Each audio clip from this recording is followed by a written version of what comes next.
Hello, I'm Jonathan from Boom Instructor Training, and I'm here to help you pass the ADI Part 3 test.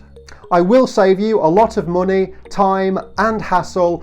All you have to do is follow my advice. If you want an easy life, simply learn how to teach pupils using my Part 3 video tutorials. These are available on my website. This is an efficient and convenient way for you to learn how to teach pupils and learn how to pass the Part 3 test. It's actually quite easy to pass the Part 3 test. Don't overthink it, don't overcomplicate it, just follow the advice on my video tutorials. On this video, I will be debunking 8 Part 3 training myths. Certain driving schools give the impression that these myths are true because they want your money and they want you to sign a contract with them.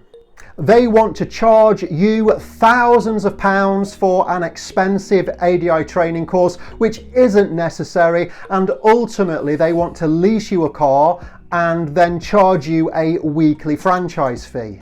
So these big driving schools create the illusion that you must sign up with them because they make you think that this is the only way that you can become a driving instructor. But this isn't the case. There is a much easier and significantly less expensive way. Simply follow my 19-step plan to become a driving instructor. It's on my website, and if you do this, you will save a lot of money and you will avoid a lot of stress.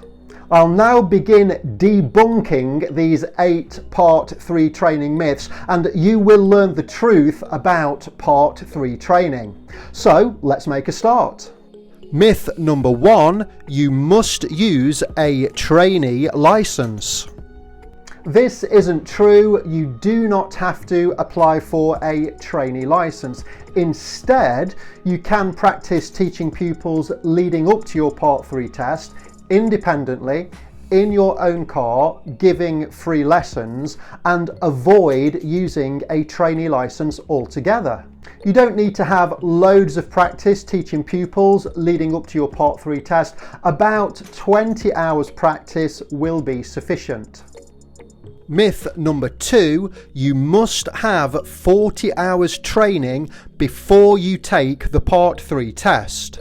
No, you don't need 40 hours training unless you apply for a trainee license.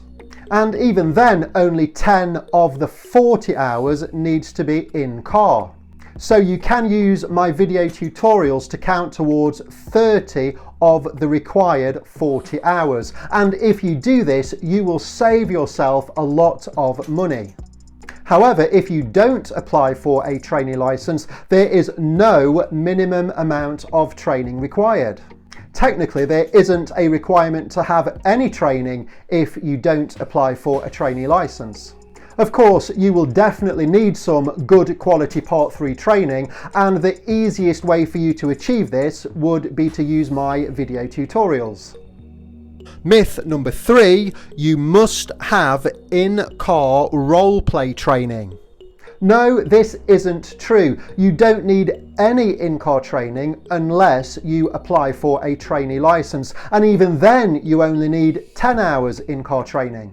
And this 10 hours doesn't have to be roleplay, because roleplay often feels awkward and unrealistic. It's just a bit cringe. Myth number 4, you must use an ADI trainer on the audit register. Audit stands for Official Register of Driving Instructor Training. No, this isn't true. It's a voluntary register. I've been on the audit register many times from 2002 onwards. But you do not have to use an ADI trainer who is on the audit register. So anyone with a good grasp of how to teach pupils can train you to become a driving instructor. Myth number 5, you must get the ADI 21T instructor training declaration form signed, confirming you've had 40 hours training, and this form must be sent to DVSA. No, this is not true. This is only a requirement when applying for a trainee license. You do not have to provide DVSA with any evidence of training if you practice teaching pupils independently.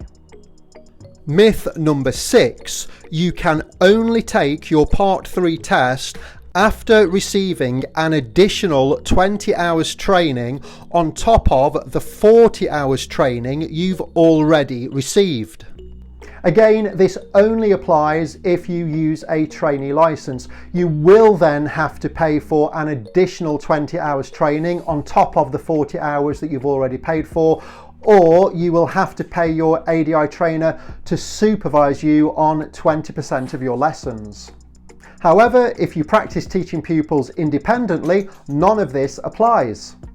As I said earlier, if you practice teaching pupils independently, then you do not have to provide DVSA with any evidence of Part 3 training.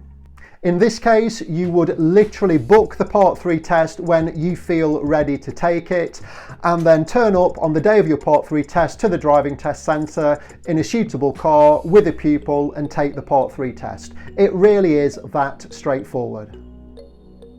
Myth number 7. On the day of your Part 3 test, you must bring a log of training to show the examiner.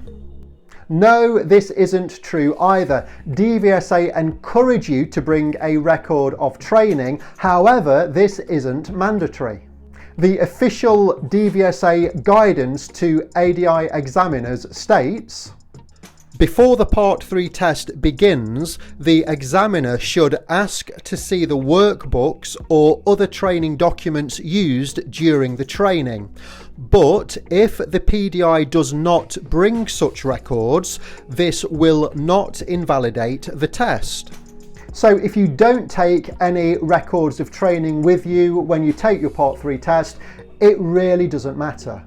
However, if you use my Part 3 video tutorials, there is a log of training, a record of training that you can print out and take with you to show the examiner.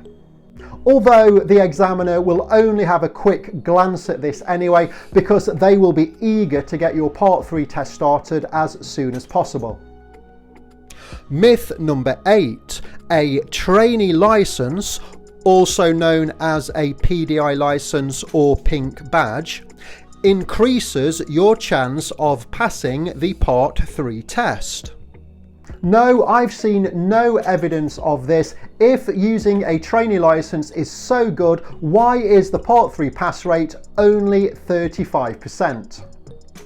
In my opinion, if you get some well-planned, well-thought-out, independent practice, this is just as good as using a trainee license. You're still achieving the same outcome, which is for you to gain some experience teaching pupils before taking the Part 3 test.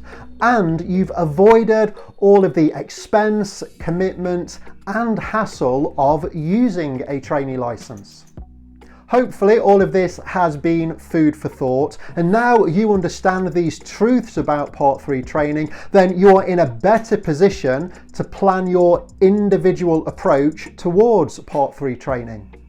If you want an easy life, go to my website, buy my Part 3 video tutorials, learn how to teach pupils, learn how to pass the Part 3 test, get some independent practice, and take the Part 3 test when you feel ready. It really is that easy.